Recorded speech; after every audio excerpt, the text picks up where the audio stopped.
Muy buenas noches.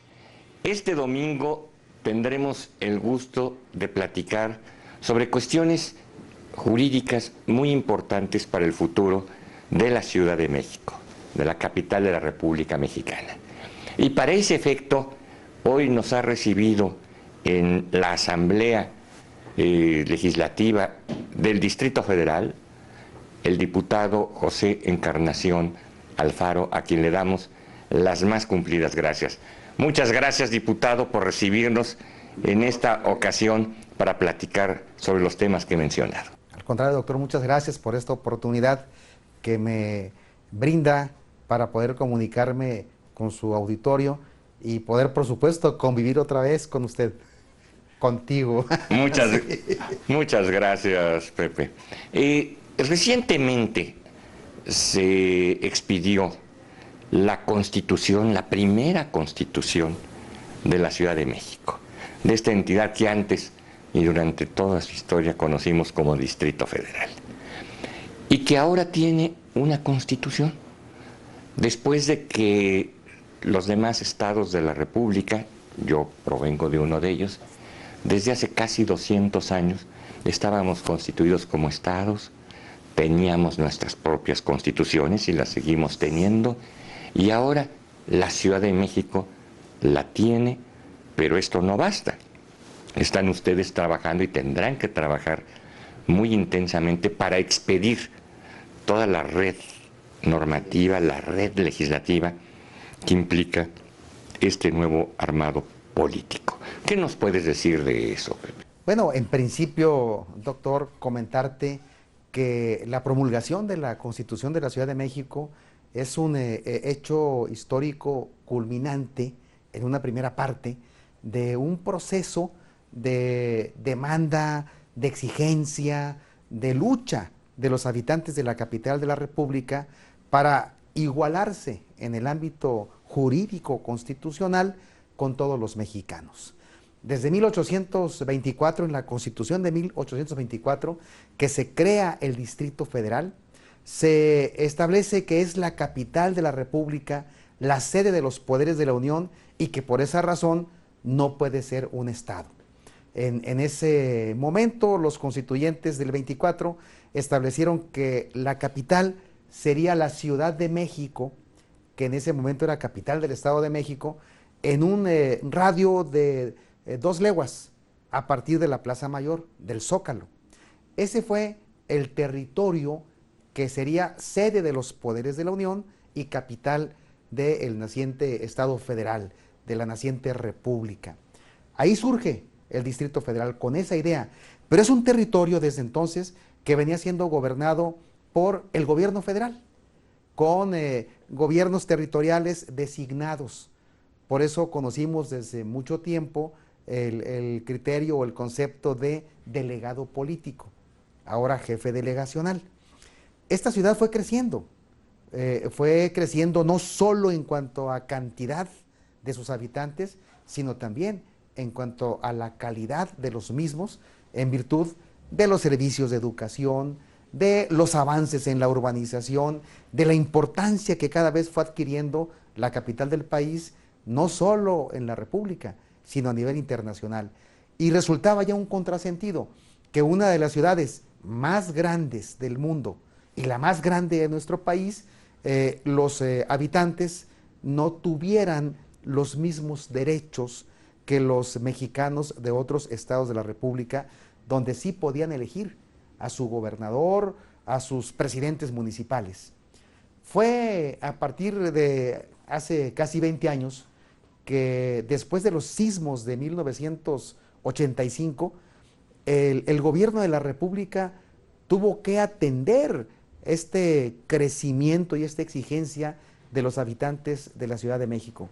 Y así se vino dando una serie de reformas en donde, por ejemplo, primero se constituye la Asamblea de Representantes, que fue el primer antecedente de la Asamblea Legislativa, para darle representación a la ciudadanía en el gobierno. Que no la tenía. Que no la tenía. Era realmente un absurdo. Sucesivas reformas hasta que el 2012, con el Pacto por México, en la suscripción del Pacto por México, que promueve el presidente Enrique Sí. Peña Nieto, ahí se suscribe como uno de los puntos, como uno de los compromisos, el concretar la exigencia de los habitantes de la Ciudad de México de convertirla en un estado de la República, porque esa fue la primera propuesta, en un estado más de la República. Sin embargo, el debate que se da en el Congreso de la Unión, a partir de la iniciativa presentada por el jefe de gobierno Miguel Ángel Mancera, determina que sea una entidad federativa autónoma para que no pierda su carácter de capital de la República y sede de los poderes de la Unión. Esta reforma constitucional fue aprobada por el Congreso de la Unión en diciembre de 2015. Y en enero de 2016, el constituyente permanente, como le conocemos, los congresos de los estados, aprobaron esta reforma para que el 29 de enero de 2016 se promulgara. Entonces, a partir de esa fecha, se entiende que ya no existe el Distrito Federal en esa naturaleza. Y nace jurídica. la Ciudad de México. Y nace la Ciudad de México.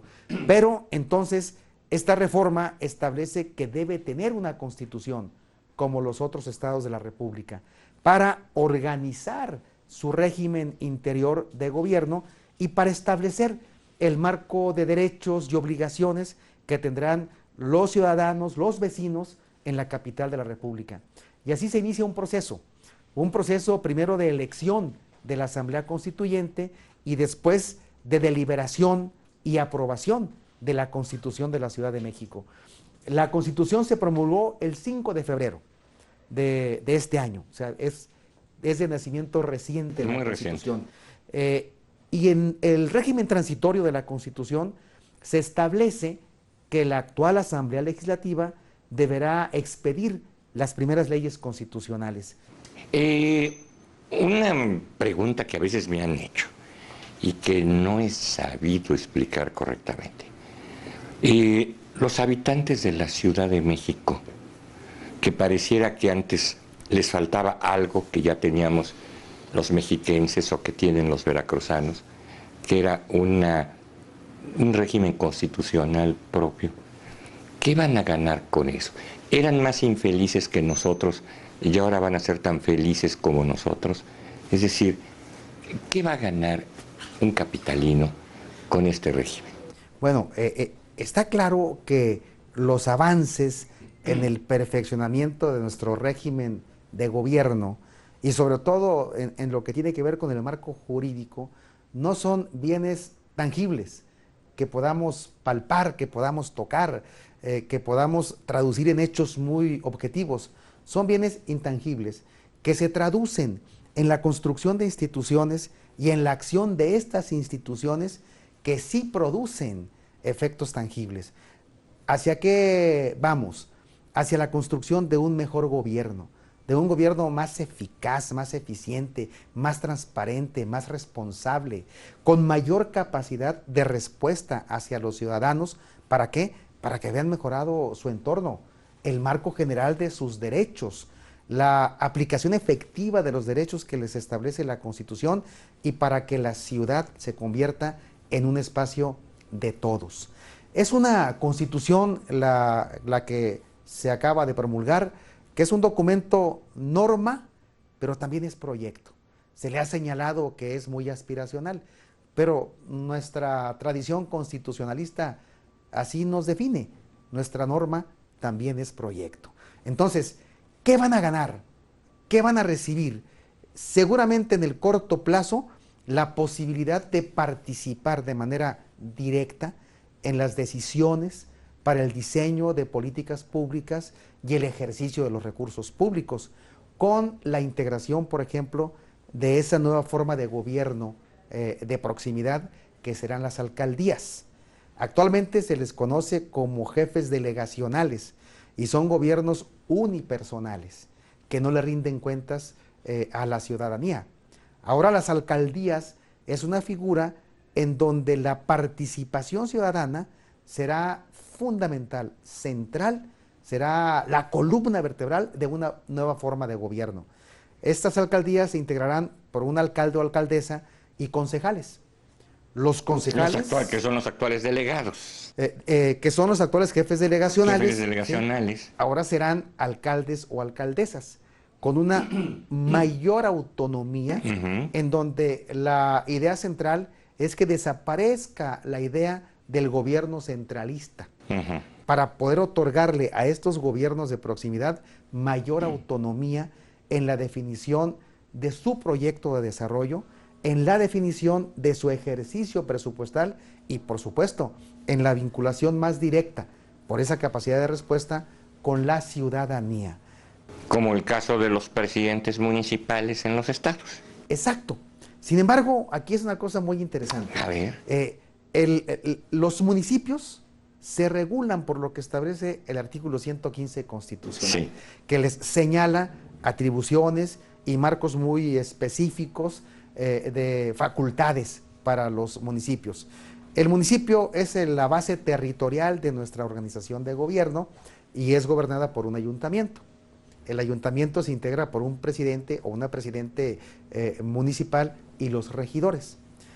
Por las características de la Ciudad de México, por su integración urbana, por su traza urbana, por sus características demográficas, no se podía ubicar en igualdad de circunstancias de un municipio. correcto. En materia de seguridad, de servicios, de vialidad, de atención a la ciudadanía, por las características de esta gran megalópolis. Es una megalópolis.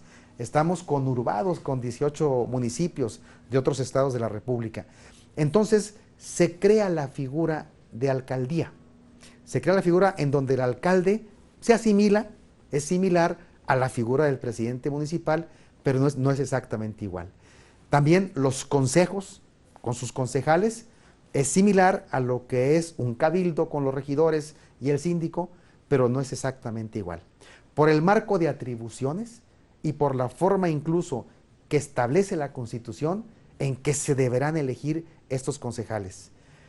¿Cómo lo establece?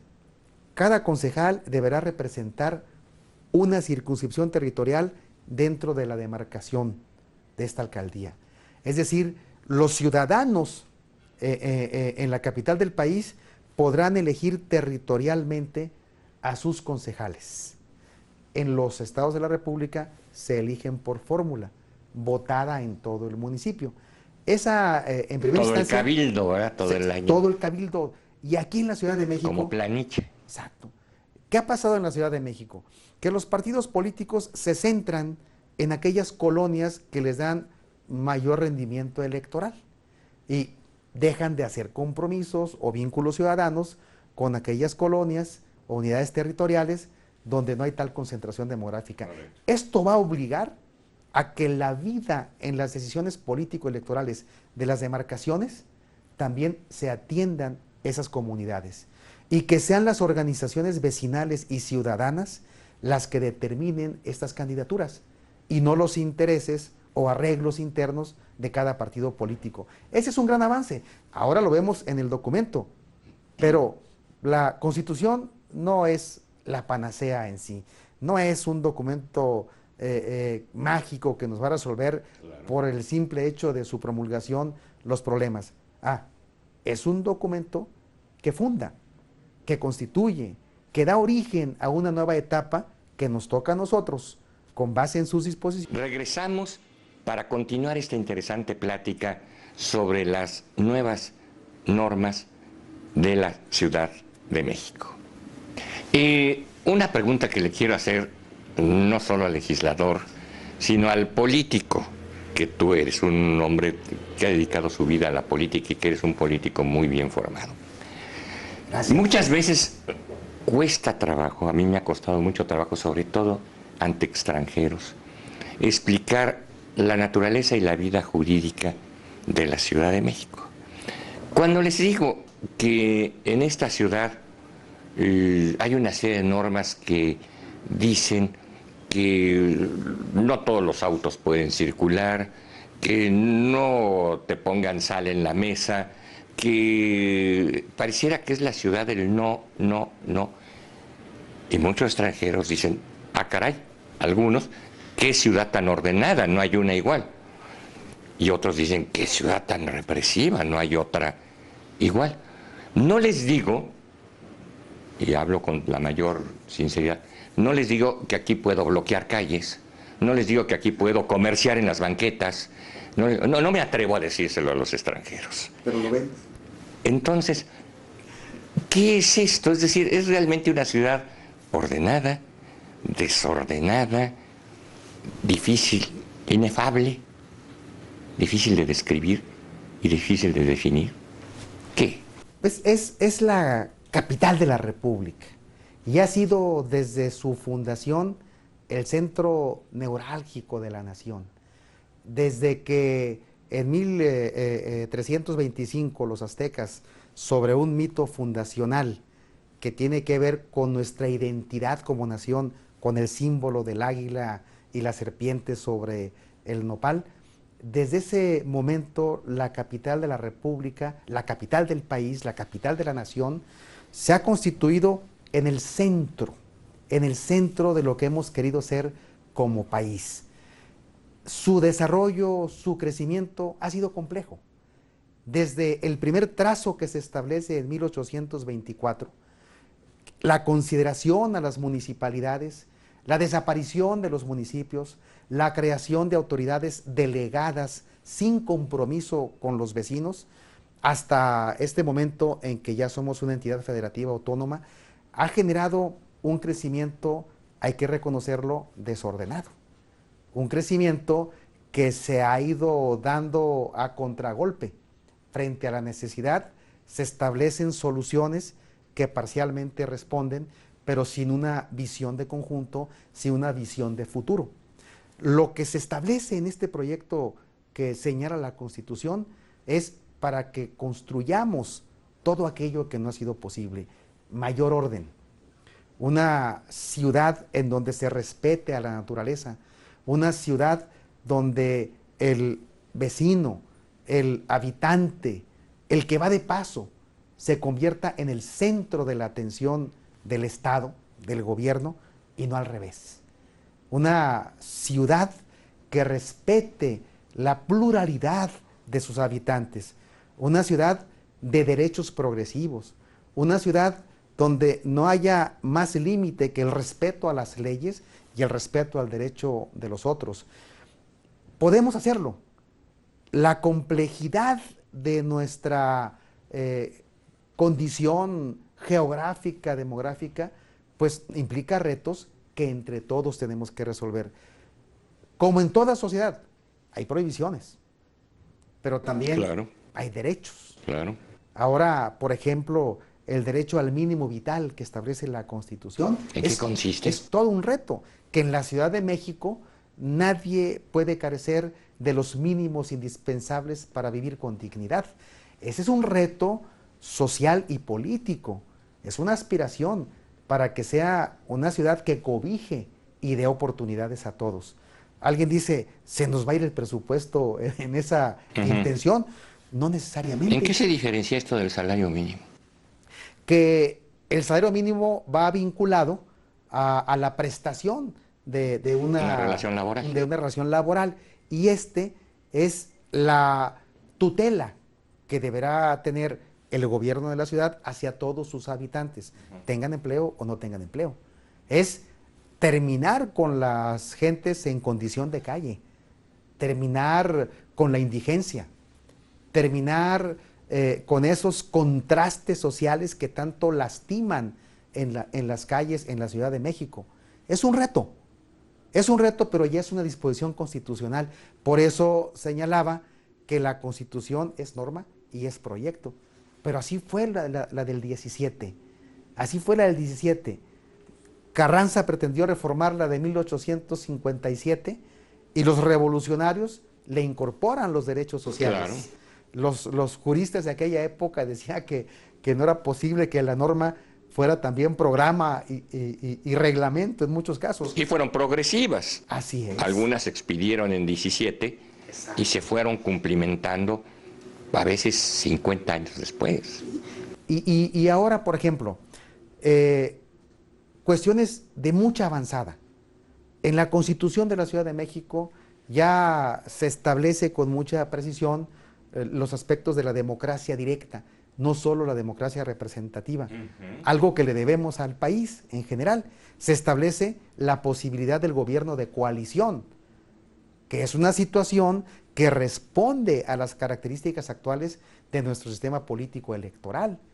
Es decir, ya da una vía para que vayamos rompiendo con el viejo modelo presidencialista autoritario y se tienda hacia la conformación de mayorías pactadas, de mayorías convenidas, en donde el centro sea el bien de la población y el desarrollo de la propia sociedad. Correcto. Eso ya está en la Ciudad de México. Tenemos que legislar sobre una ley de gobierno de coalición. Tenemos que normar muy bien lo que es el referéndum, el plebiscito, la consulta popular, la revocación de mandato. Ya está en la Constitución de la Ciudad de México y no así en otras constituciones. Es una constitución que nos permite establecer un modelo de avanzada para el país, para que la Ciudad de México sea un espejo en el que se refleje toda la nación. ¿Hay algún tiempo ordenado por la ley o algún tiempo que ustedes se hayan autoimpuesto para expedir, digamos, el primer paquete, la primera base de esta normatividad? Sí, en su régimen transitorio, la Constitución señala que este primer cuerpo de leyes que tienen que ver con la organización, funcionamiento, atribuciones del Poder Ejecutivo, del Poder Legislativo, del Poder Judicial, por supuesto de la organización, atribuciones, funcionamiento de las alcaldías y el marco electoral sobre el que se va a elegir a estas nuevas autoridades. Esto debe quedar a más tardar promulgado el último día de diciembre de este año. Pero la legislación electoral, de acuerdo a lo que dispone la Constitución de la República en su artículo 105, debe quedar expedida 90 días antes de que inicie el proceso electoral. Esto nos da como fecha límite el último día de mayo de este año. Esa es la que más apremia, sí, que busquemos consensos y acuerdos entre todas las fuerzas que están representadas en la Asamblea Legislativa. Pepe, ¿algo más que quisieras agregar para nuestro público? Bueno, yo soy originario de un estado de la República, como tú. Soy de Sonora. Pero la Ciudad de México es la capital de todos los mexicanos. Claro. Todos los mexicanos tenemos el corazón y la cabeza en la capital de la República. La Ciudad de México, sin que esto signifique ningún tipo de desprendimiento de nuestro origen en otros estados de la República, es el centro de la nación y el punto de partida para las grandes transformaciones que tenemos que hacer en la República. Pues muchas gracias por habernos recibido, el diputado José Encarnación Alfaro, diputado de la Ciudad de México. Muchas gracias a ustedes por habernos permitido entrar a sus hogares. Nos veremos en la próxima y mientras tanto, que nada nos detenga.